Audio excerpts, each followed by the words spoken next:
দেশের বিভিন্ন জেলায় থামছে না হামের সংক্রমণ। বিশেষ করে শিশুরা আক্রান্ত হয় অভিভাবক ও চিকিৎসকদের মধ্যে বাড়ছে উদ্বেগ।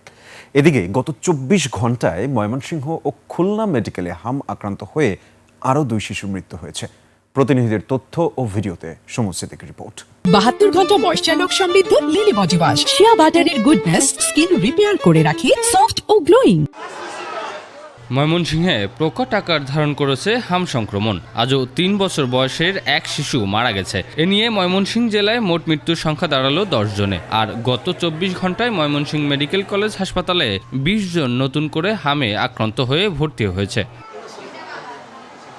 খুলনা মেডিকেল কলেজ হাসপাতালে এক শিশুর চিকিৎসাধীন অবস্থায় মৃত্যু হয়েছে। পরিস্থিতি নিয়ন্ত্রণে সতর্কতা জোরদার করার পাশাপাশি শিশুদের টিকাদানের উপর বিশেষ গুরুত্ব দেওয়ার কথা বলেছেন চিকিৎসকরা।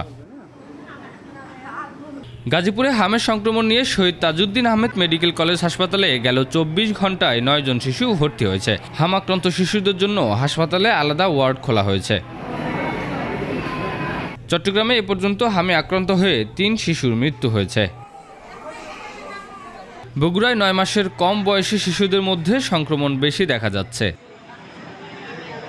রাজশাহীতে বর্তমানে হামে চিকিৎসাধীন ভর্তি রোগী ১৩৬ জন। হামে মোট মৃত্যু হয়েছে ৪৮ জন শিশুর। সিরাজগঞ্জে গত কয়েকদিনে হামে আক্রান্ত হয়ে মোট ৪৭ জন শিশু ভর্তি হয়েছে। এর মধ্যে ৩২ জন চিকিৎসা শেষে সুস্থ হয়ে বাড়ি ফিরেছে। চিকিৎসকরা বলছেন, সময়মতো টিকা নিশ্চিত করা, পুষ্টিকর খাবার এবং দ্রুত চিকিৎসা নিলে হামের সংক্রমণ নিয়ন্ত্রণে আনা সম্ভব।